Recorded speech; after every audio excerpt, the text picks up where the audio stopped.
A new governance regime has been embraced in Kenya through the introduction of the devolved system of government. Devolution has brought the government closer to the people and significantly changed the relationship between the people and their government. Counties have decentralized power and taken national resources closer to the people. Under the devolved system of governance, cities and urban centers are a jurisdiction of county governments. Devolution has enabled ordinary citizens to take part in shaping local governance in many forms, including planning and budgeting. As far as we are concerned, the spirit of devolution, the reason why we say the decentralization should go to the lowest level possible is because ni mwananchi wa kawaida, ni mwananchi, kila mwananchi ndio anahitaji huduma.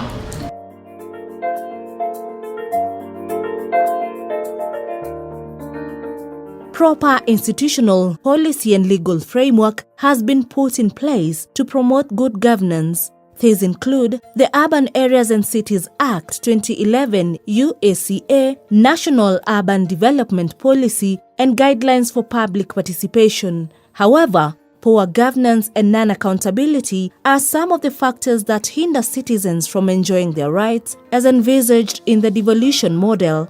To intervene and effectively address the urban management challenges, the Civil Society Urban Development Platform (CSUDP) has established a large footprint in the counties of Kenya, thus making contributions in urban governance and institutional building. CSUDP's contribution to innovative governance has been through public participation models, governance institutions, and policy influence.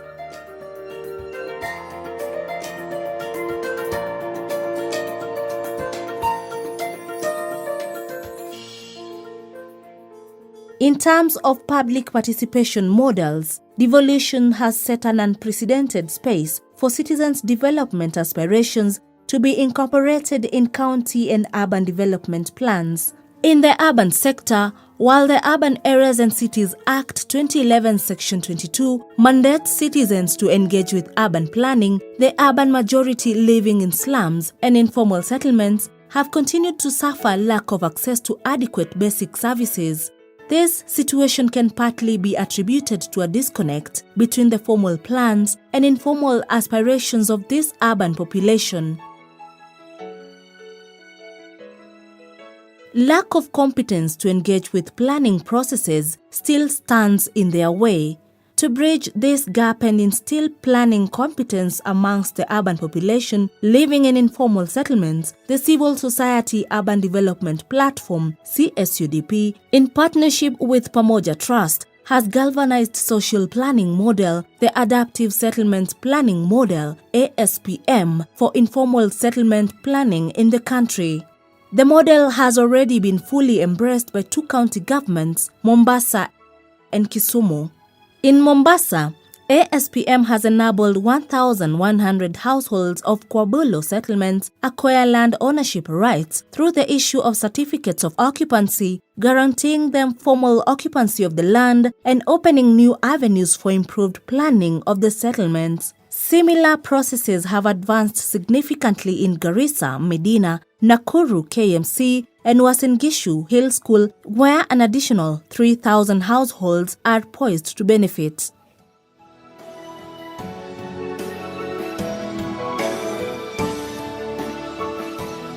In addition, through the local urban forums LUF's platform, 1,100 civil society organizations that have been equipped with social accountability, advocacy and participatory planning skills are actively engaging in the current review and formulation of the next cycle of County Integrated Development Plans (CIDPs). This is a marked departure from the first round of CIDPs, where their involvement was passive.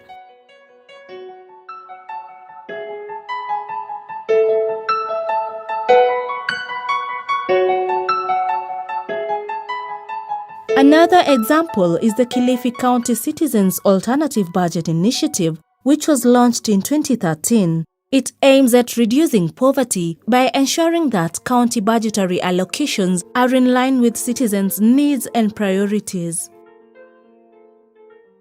When citizens participate they complement their strengths.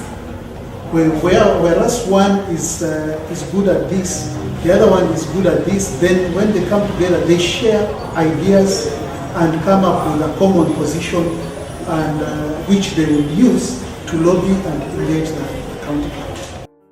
The initiative has greatly strengthened citizens' capacity to shape the county budgeting process as they determine how county resources are used, resulting in a more transparent, responsive and accountable county government. In Isiolo County, concerted actions amongst stakeholders coordinated by Isiolo Local Urban Forum in partnership with Haki Jamii led to the resolution of water conflict occasioned by the diversion of Isiolo River to supply water for the construction of Isiolo Airport, one of the components of the Lamu Port South Sudan-Ethiopia Transport Project, LAPSET. A water sharing schedule was put in place that now enables over 2,000 residents residing on the lower river basin to access water on a predictable basis.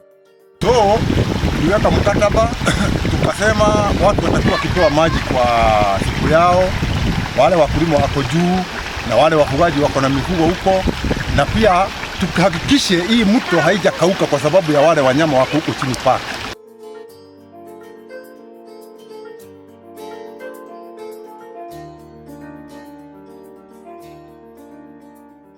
In terms of governance institutions, CSUDP has focused on building institutional bridges with national government, county government, and other key actors in a bid to entrench good governance practices and influence policies that are sensitive to the aspirations of the urban majority, the poor. For instance, CSUDP pioneered the establishment of Urban Boards Non-State Agencies UB&A Coalition. This is a body that brings together all the non-state agencies with statutory mandate of the establishment of urban boards and ad hoc committees. The professional bodies that constitute UB&A have also signed a cooperation agreement committing to adherence with best practices through their respective nominees to the urban boards. Through UB&A's influence, guidelines for the nomination of non-state representatives to the urban boards have been adopted by the government and guarantees quality representation in the boards. This is an important step towards ensuring that nominees subscribe to a strict code of conduct in the discharge of their duties.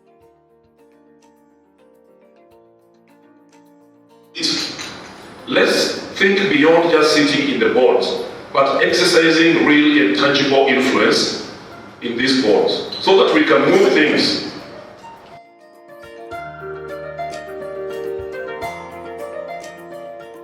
In terms of policy influence to facilitate meaningful civic engagement and promote active citizenship, CSUDP has supported the establishment of local urban forums LUFs in 21 counties. Through these forums, local policy have been successfully realized. In Mombasa County, for instance, a popularly developed county land policy has been adopted by the county government.